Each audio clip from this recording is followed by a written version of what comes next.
Hello, everyone. My name is Andile Madonsela, and I am the Director of Innovation and Equity from the Pan-African Collective for Evidence.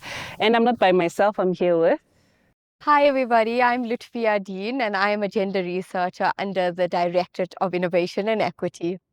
All right, and today we would really like to reflect on the launch of the living evidence on the NSP on GBVF, which was launched as part of Women's Day in South Africa on the 9th of August. I think it was an incredible launch, I would say. Definitely. Yeah, I'm lost for words. I think so. Initially, when we were planning the launch, of course, we were trying to get buy-in from stakeholders, but little did we anticipate that one of those stakeholders will be the Minister of the National Department of Planning, Monitoring and Evaluation.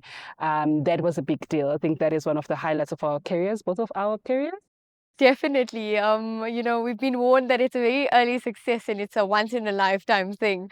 But I think, for us, this was a very personal project, a personal living evidence map. It was more than just data and evidence. It was also about how do we bring change? How do we make the country safer for women, for LGBTQIA community? And I think it's getting there. It's gaining momentum. It's now, with stakeholders. It's something meaningful, and we're hoping that, from here it's only going to gain more traction and be used more efficiently.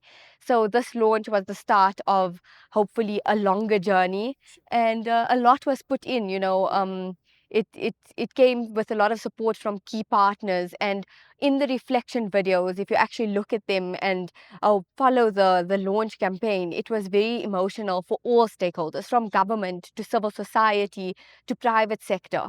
What we saw was this is a personal message. Absolutely. I think for all of us, really, it's what we contribute towards the fight against gender-based violence and femicide. And I love that we dedicated the launch to those who are in the front lines, who are constantly working to end the scourge of gender-based violence and femicide in the country. So I think that is also one thing that stood out for me as well, to say that we are not doing this for ourselves. We've never really thought of doing this for ourselves, but we really recognize the work that they do. And this is a sign of solidarity from our end as well.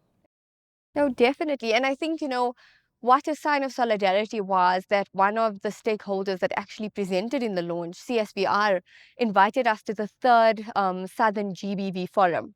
And this is a phenomenal seating in which stakeholders from all walks of life are brought together to ultimately discuss GBVF in South Africa, discuss, what our interventions, what our prevention measures.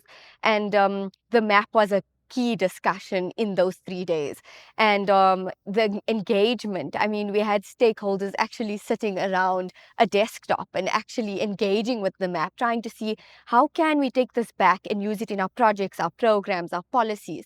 So we're seeing tangible efforts from key partners and future partners on how we're going to take this back home, whether it be in a different province, in a different city, in a different aspect in terms of a lot of Tutuzela care centers were also looking at this and saying, how do we contribute evidence? We're dealing with cases on the ground. Can we talk to you and bring our reports?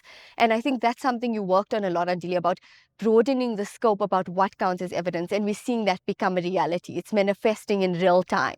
Absolutely. So for us, it has always been a matter of ensuring that the evidence map is user focused. It works for those who are using it. So we've always gotten feedback from those who are using the evidence map to say, okay, we want to add monitoring documents because that is what counts as evidence in our space. So we want to ensure that the users think that the evidence map is relevant to them and it speaks to their needs.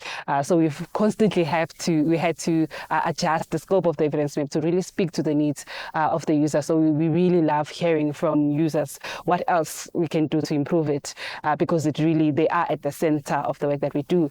But also to highlight that we are also planning to launch the evidence map as part of the Evidence 2025 event, which is hosted by the Africa Evidence Network. And this is a community of 6,000 individuals from all over the world that are dedicated to advancing the use of evidence in the space.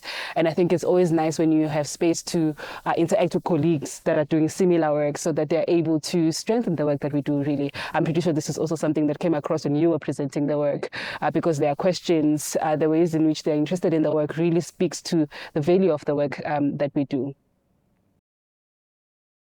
Definitely. And I think, just to take this moment of reflection and maybe thank, you know, everyone who's looked at this map, who's looked at the campaign, to thank the National Department of Planning, Monitoring and Evaluation also for that support.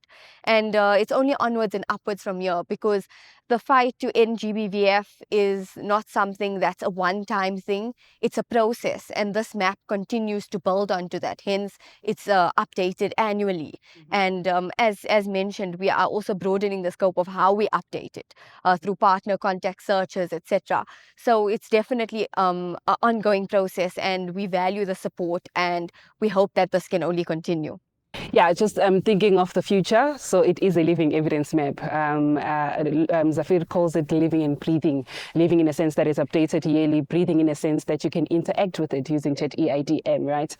So we are in the process of updating it. Lutfiyya is hard at work updating the evidence map. So that's what we are working on. But we also continuously continue to ensure that stakeholders are aware of this evidence map, and also it responds to the feedback that we get from them. So I think that's sort of some of our plans, but really to say that this launch has highlighted some of our core values at PACE, which really shows the user-focused, the demand-driven approach that we follow, the co-production approach that we follow, and the importance of relationships as well. So I think the success of this launch really speaks to those elements. I don't know what is your future? No, definitely. I 100% agree. I think we're seeing the power of collaboration, the power of building bridges, and also the power of evidence. It often seems like an abstract, complex idea, but what the living evidence map is bringing is an element that, you know what, this is actually tangible. It's something we can engage with. It's not a distant tool that we can't work around. Yes, of course, evidence can manifest in different ways, but what this map allows is for it to be user-friendly. And so what I see in the future is that PACE collaborates more extensively to ensure that this map gets into projects, gets into campaigns, to policy, and becomes a tool that informs decision-making and policies to better South Africa.